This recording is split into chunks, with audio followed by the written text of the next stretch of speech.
Thinking used car? Finally, there's a place just for you. Motor Trend Orlando, the all-new used car superstore. All makes, all models, all certified, all at one place. Hundreds of vehicles. Toyota, Honda, Nissan, Ford, Chevy, Lexus. All makes, all models. Prices up to 65% off original MSRP. All Motor Trend certified vehicles. Finally, the name you can trust in used cars. Motor Trend Orlando. Check it out at mtorlando.com or visit our 35,000-foot indoor showroom today. Motor Trend Orlando. Beer, Taino Light Lager has a crisp, refreshing Caribbean-style flavor. Boricua Craft Ale, full-bodied flavor for the true beer drinker. Stop drinking beer water. Taino Craft Light Lager and Boricua Strong Craft Ale. Feel the rhythm and come up to craft beer.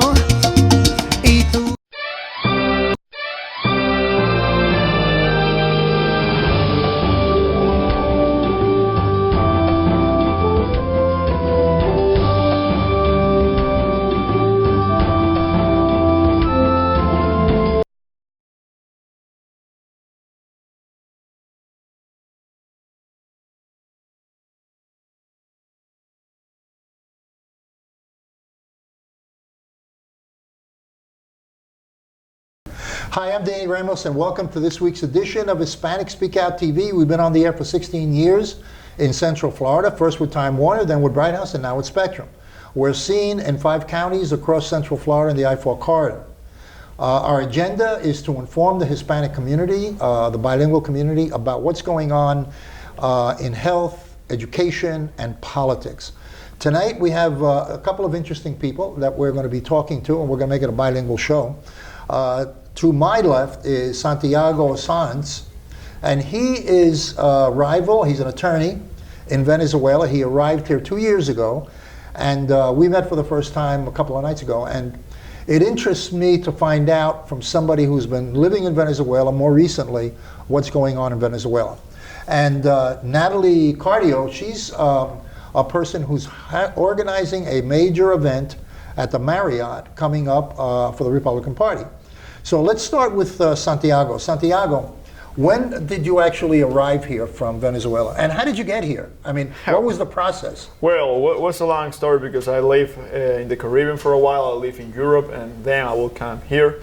I mean, life is, you don't understand what, you are sometimes in a point and you move, and well, but that's most of the Venezuelans. They need to leave the country because, well, the situation is not the secret. It's a pretty bad situation, and the socialists destroyed completely the country.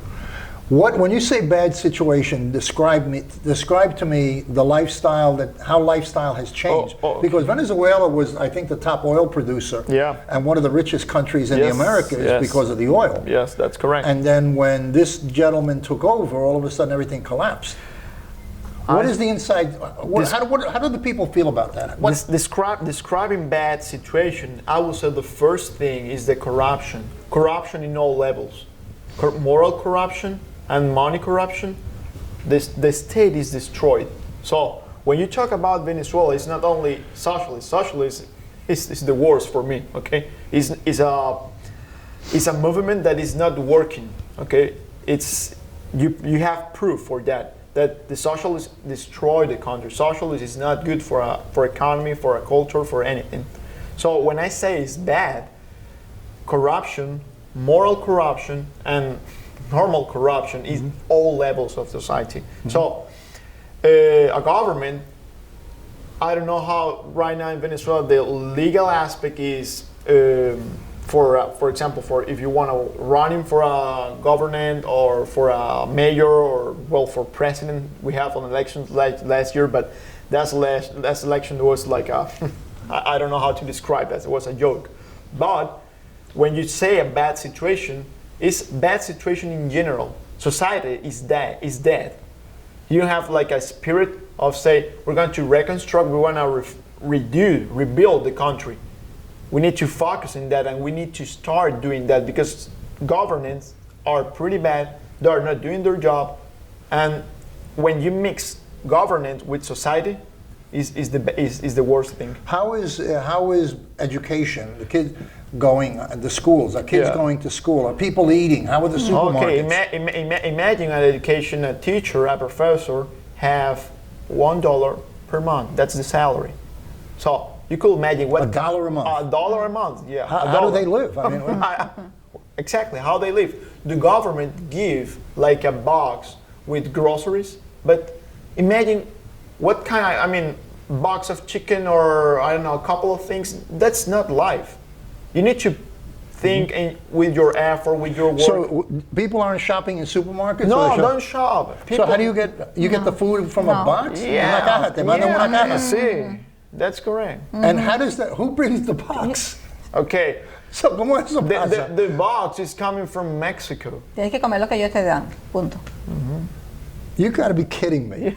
Yeah. Nobody ever told me that before. Yeah, well, and I will tell you something. So- I went to a supermarket here, a Mexican supermarket, I don't know the name, but when I saw all the products, that product I sell here for Mexican tortillas and that kind of things, they put in the box, in the grocery for Venezuelan people. So how often does a family get a box? Once a month. Once a month. And Yeah. then what happens for the rest of the month? Yeah, well, ¿Qué hacen la gente? What do they do? Die. Pasar hambre. Hungry. Y no se tiran a la They're calle starved. para no hay robo Sí, y todo eso. Bueno, sí. Theft Mucho, and- mucho. Yeah, but people all the time asking when is going to start something in Venezuela, like a new generation coming to start something new. But when I say this, people say you're pretty responsible because you're outside the country. But how a people or a citizen is going to do something when he don't have food? The And what about- father don't have anything to What bring to the about children. So cars and gasoline? no, cars, they are like 10 years ago cars. Yeah. You don't have dealer cars around Right. the place now. It's not So possible. nobody has cars or they don't have the Yeah, money? they have old cars and they don't have the money to buy cars. And what about gasoline? No, gasoline is, well, gasoline, ironic, is cheap. But the problem right now in Caracas, you have gasoline. You can go to the gas station and fill your tank. But the problem outside of Caracas, you don't have gasoline. And the government So- said that is Trump. Trump is destroying the economy, and Trump is destroying the country. Well, that's a joke. That's a lie. Well, the country was doing fine before. Yeah. You know, and if Trump doesn't want to do business with Venezuela, it's up to Venezuela to lift themselves up or change. You know, Yeah, so. exactly. But I didn't realize they got $1 a month. Yeah, $1 a month. Okay. Yeah. And how did you live when you were living there? What was your? How long did you live there? Well, 15, Okay. 20 years of my life. So yeah. you saw the change. Of course. You experienced the Yeah, change. of course. So how did you live during the change? Was it from the point of view of your needs, your family needs? Yeah. It's because How did you get out? I get out by an airplane, I will tell you that. No, I know, but you got out of an airplane. Okay, but most of the people. With the paperwork and everything. Oh no, the paperwork. I mean, you need to do like a studying visa, or I mean, resident visa, or investment, or something like that. My parents, they're doctors, so every time when I talk with my sister left the country like 9 years ago. She lives in Germany right now. Yeah. She's a journalist, but every time that I talk to my sister and I say, what kind of life you think that we deserve, or what kind of life we have in Venezuela? Because we have like 10 or 12% of the society live like, well, my parents live. No, my parents work. Both are doctors. Your parents are still there? Yeah, my parents are still there. My dad have a medical business in Venezuela. My dad is cardiologist. So it's hard to say goodbye to your business. All the effort of several years is hard. It's not simple. Is he getting a buy? Is he making life? I mean, It's making some life. It's making some life because we have like few people that are still going to the doctors, but it's only so like 10%. why doesn't he come to the United States? He can't come? Because over here, they need doctors here, and they need Hispanic doctors. They need doctors, but we believe, my family and I, we believe in a change in Venezuela, and we are preparing for that Okay. because we need to do that. Well, you know, what you got to do is you got to start it. You come here, you contact Congress, and like you're involved in politics now, you know, and that's the way you push change. Yeah, but we need to push the change with knowledge first, Yeah. with education. Government need to be educated. Ignorant is not that. In the Constitution of Venezuela, even you if- don't have that. You have only three elements to be a president in Venezuela. The first one, you need to be born in Venezuela.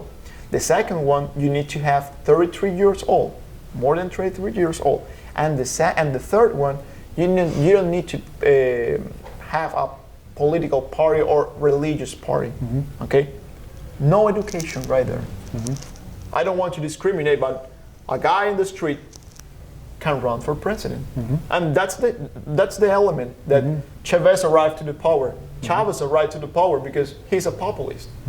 He's a socialist, a communist, not a socialist. He's a communist, brother of Castro's brother. It can last. It can last. Okay. Well, it's a matter of time. You know, it's a matter of time because, you know, it gets to a point that the people start reacting very strongly. You know, I don't know when that's going to happen, but it sounds like it's going to happen soon. So, yes. So you are having, Natalie, you're having a major event at the Marriott. So tell us, we're going to go bilingual now. Explica a nosotros qué va a pasar y cómo y qué. Bueno, Hialeah Republican Club es un club que el señor Julio Martínez, alcalde de Hialeah, por muchos años, decidió, cuando comenzó la campaña de Donald Trump, apoyarlo y abrió este club para buscar pues votos para nuestro presidente. Y pues ha sido un éxito, nos ha ido muy bien en Miami y ahora queremos llegar aquí a Orlando a buscar el voto latino, el voto hispano, llegar a las comunidades, hablarles y darles la información correcta que muchos latinos no tenemos. Entonces vamos a tener un evento como nuestra primera apertura en la ciudad de Orlando, en el Doubletree Big Hilton. No, Doubletree, okay. En el Doubletree Big Hilton. My mistake, el 14 de diciembre a las 7 de la noche comenzamos, así que contamos con su presencia. Okay. Y con todo lo que quieran. I want to be there to tape. You know? Okay, good. So I want to be able to tape. Obviously, when you do a thing like this, you have politicians coming from all over the state. Yes. We would like to interview, you know, the politicians, you know, let me use a better word, the elected officials, and also whoever does the presentation on the podium.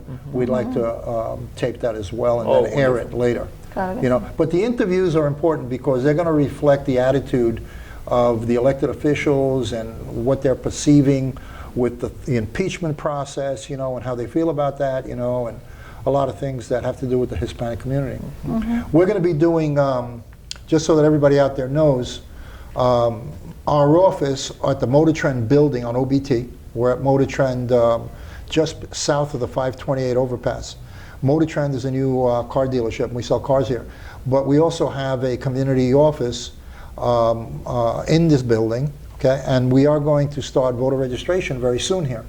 So we are going to be registering people to vote, particularly on emphasis. We invite anybody and everybody to come. We'll have a sign outside, but we also want to make a very special effort to get Hispanics registered, who always seem to be underrepresented at the polls. And we're pretty sophisticated when we do these things, so I hope to register a lot of Hispanics starting in about a week or so at this office. Again, you're going to be at the Doubletree, December 14th. That's correct. Regular, like a suit attire, you know? Es una gala. It's a gala. Hay que ir de gala, sí. Okay, so is gala black tie or dark suit? Well, both. You can use that. Puedes usar los dos. Puedes usar los dos. Okay. And who do they call if they're interested? You have a phone number? Yes, for ¿Teléfono? sure. ¿Quieres? Okay. ¿Qué es el teléfono? Inglés en español. Sí, ok. El número telefónico pueden comunicarse al 832-805-0580.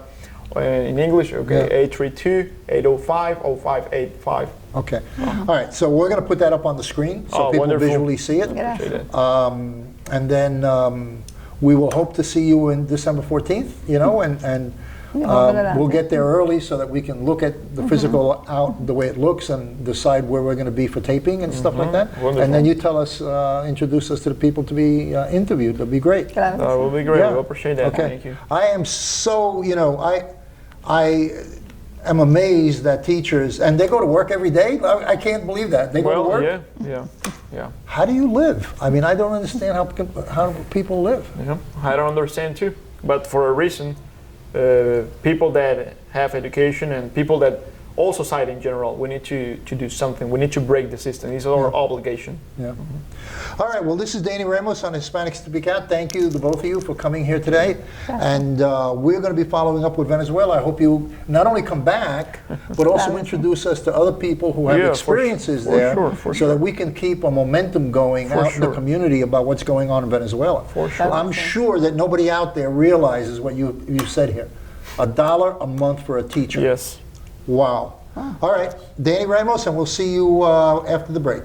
Thinking used car? Finally, there's a place just for you. Motor Trend Orlando, the all-new used car superstore. All makes, all models, all certified, all at one place. Hundreds of vehicles. Toyota, Honda, Nissan, Ford, Chevy, Lexus. All makes, all models. Prices up to 65% off original MSRP. All Motor Trend certified vehicles. Finally, the name you can trust in used cars. Motor Trend Orlando. Check it out at mtorlando.com or visit our 35,000-foot indoor showroom today. Motor Trend Orlando. Hi, I'm Jose Miranda. This is Hispanic Speaking Out TV. Tonight, I have the honor and pleasure of being with Anthony Suarez, who, among most of his titles, and he has a lot of them, believe me, ladies and gentlemen, the Suarez Associates, Law Associates, and Director of the Legal Service Clinic. And good evening, good afternoon. Good afternoon, Jose. Thanks for the invitation. It's been a while. It has been a while, yes. It's been a while. What you been up to? Well, a lot of things is, I'm an active person and I like to do things, but since last we spoke, we had the Hurricane Maria in Puerto Rico, and that motivated us because at that time I was president of the Puerto Rican Bar Association of Florida. And that motivated me to start a legal services clinic for those people who are indigent, cannot pay for an attorney, because what happens, we had an influx of over 50,000 people from the island coming to Puerto Rico. Sure. Many of them came with nothing.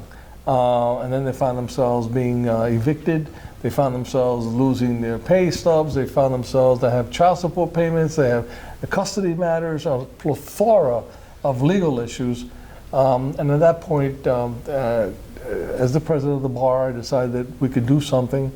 Did some research and used my political connections, and was able to raise some money, and we started a non-for-profit certified by the Florida Supreme Court, so that we could then hire some of the lawyers that were fleeing Puerto Rico because of the economic situation. Right. We hired them, and under our license they could practice, listen to clients, interview them, and go to court. Amazing. So up to this point we have hundreds of clients that we have assisted.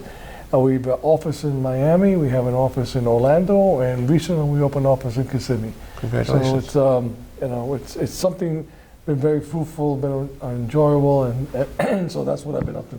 Okay. You forgot to mention when we were talking off air that these lawyers are also studying for the bar here. Correct. So what happens is they can work for us and see clients and go into court, but the condition is that they end up having to take the Florida bar. Eventually, they have to do it within a year. Okay. So they study for the bar, and we've given stipends to them so they can study. Okay, that's great. I have a whole bunch of stuff I want to cover. Okay. But let me start from the top of my list, okay? You know that the upper courts have made a decision that the McCann from the White House has to testify. And what do you think about that? Well, first, classification of upper courts. No, it's not an upper court. It's a district court, a federal district court. All right. So maybe upper to the extent that it is a federal court, but it's actually the lowest level. Okay. So while I think that decision is correct, it appears the president is going to continue to appeal. It uses all his powers to stop all power of Congress. Right. On his interpretation, then the president is king. And then he will stop this until it gets to the Supreme Court. In fact, a decision that came out of the circuit in New York, where it required the president to turn over his tax, actually required the tax preparers, companies, his CPAs, to turn over. It was stayed by the Supreme Court until December 5th. Because he's trying to get the Supreme Court to pick it up. Right. He's hoping the Supreme Court, of which he has more influence over having appointed two judges, that he believes that they will protect him. You think him you think he's trying, along with the rest of the Republicans of the Senate, is trying to kick the ball down the road so that it buys them more time? I'm going to start off with giving them the benefit of the doubt that somehow they believe what they're doing is right. Okay. And that would be to protect the independence of the president. But what he's doing, and I believe that is the president and the Republicans are making the nation believe Right. that our system is broken and that it should not be trusted. Because the president himself, is going out telling people this is fake news. Right. That no one at this point knows what is fake and what's not fake, because the president is breaking up the country in section. And we have him denouncing the FBI. He's denouncing the CIA. And you have, It's interesting, Jose, because as a criminal defense attorney in my younger years, I often would go into court with a jury. Right. And try to convince the jury the cops are lying. Those drugs on my client, they're like, cops put it there. Now, is that right? You could do that when you have a sympathetic jury. Sure. So, like in the South, you're not going to get very far with that. Right. But up north in New York, that was very common because a lot of the population did not trust the police. Right. Well, at this point, with the president arguing that you can't trust the FBI and you can't trust the CIA, Right. it looks like at this point lawyers could go into federal court and just say anything and they just want. say, don't believe the FBI. Yeah. If the president doesn't believe them, why should you? That's true. That's true. But we had Senator Kennedy, Republican. He was asked on the Fox News channel whether the Ukrainians or Russia interfered with the DNC, and he said he didn't know. And the FBI says they directly gave him a briefing.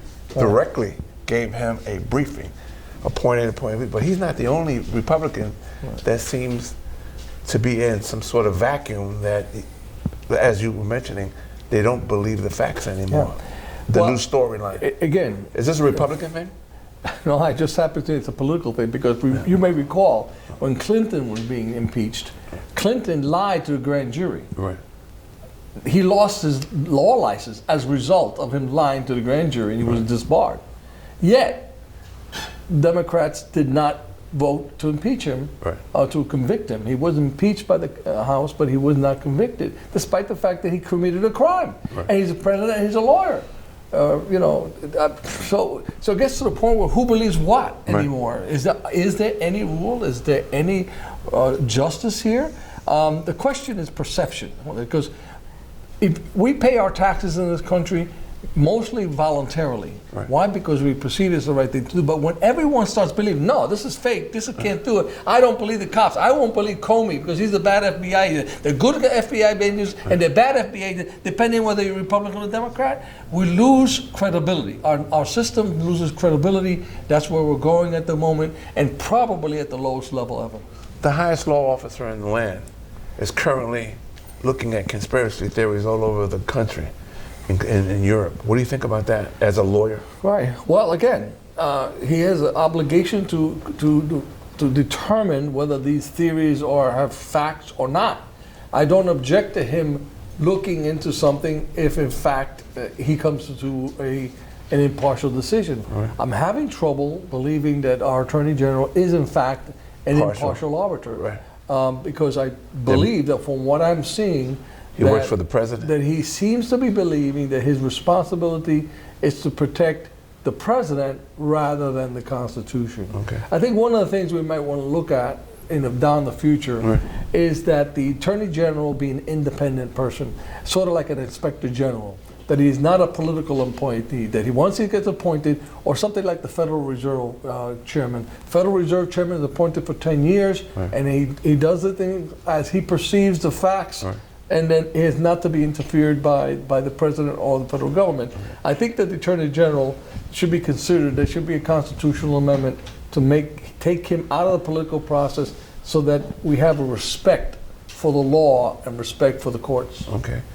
Climate change, something's again. Climate change. The United States pulled out of the Paris Accord, but we have been fighting climate change at least since the 1980s. The UN just put out a dire report saying that if we're behind the ball, and we have a Congress and a Senate that's not passing any bills on climate change. What do you feel about that?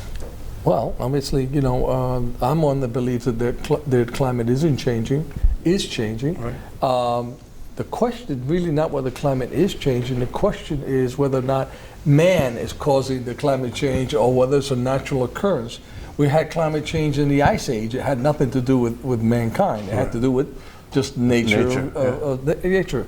So the question is, can we really, as human beings, stop some of the stuff and stop and delay what may be naturally occurring anyway? I think there are things that can be done and should be attempted. You look at the recently what happened in Venice, where on an unusual time, Venice flooded. Flooded. Yeah. We in the United States and Puerto Rico now has beaches that are really inundated, and buildings are literally collapsing into the ocean. And of course, Miami, here in Florida, suffers from this kind of flooding constantly. Sure. It will happen more and more. And if one or more of these icebergs breaks down and it raises the water level, the ocean level by as little as 3 to 4 inches, places like Miami will be out of business. All right. Changing again. We're talking about charter schools. Okay. Okay. You're really going wider. Yeah, no.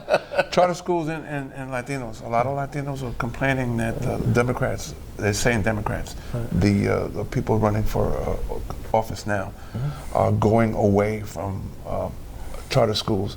I believe Republicans sort of supported the charter schools. What's your opinion on that? Well, I think charter schools generally is a good idea because it models what a university. What happens with our political system, our public school system, is that public schools have a monopoly over this area, right? So you have to go to the school, whether it's good or bad, you have to go to that school because that's the way we draw the map. But in universities, however, you can go to any university you want, right? So universities have to compete against each other. Thus, you get superior universities and not so superior. But when you have schools that have monopolies, then they don't have to improve and they don't have to. So I think that it's a good idea to have charters. What I do not think is a good idea is you have charters with no regulations and then public schools being over-regulated. Because you're not giving them the same ability. If you're going to tell the public school, you must have A, B, C in your curriculum, and then you don't tell the charter schools have the A, B, C in your curriculum, that's unfair, an unfair comparison, and you're tying the public school system down to a bureaucracy, and they cannot perform. I had an interview with Senator Torres, and he reported to me, which I didn't know, that in charter schools the teachers are not don't have to be necessarily licensed. Well, this is one of those examples. For example, in public school, you have to have a bachelor's degree and then move on. Yeah. These charter schools don't necessarily have to have purpose with education, with the formal education. So that already is giving them an advantage as far as hiring, right? As far as fees and salaries that they get paid. But that doesn't mean the person's not qualified. Your mother teaches you, and your mother could have been a high school dropout. Right. She taught you how to food, how to shave, how to, everyone's a teacher. Right. The question how good of a teacher you're going to be is that depends maybe on the amount of formal education you have. But listen, you've had people with formal education are idiots. So okay, agreed. Don't hold that, because that's a line that the FTA and of course Democratic politicians say, oh, the unqualified teachers, they may be unqualified, they may not, but simply because they don't have a degree does not make them qualified or unqualified. Before we go, we got like seconds left. How do people reach you? You can call our office at the Legal Services 407-600-2065.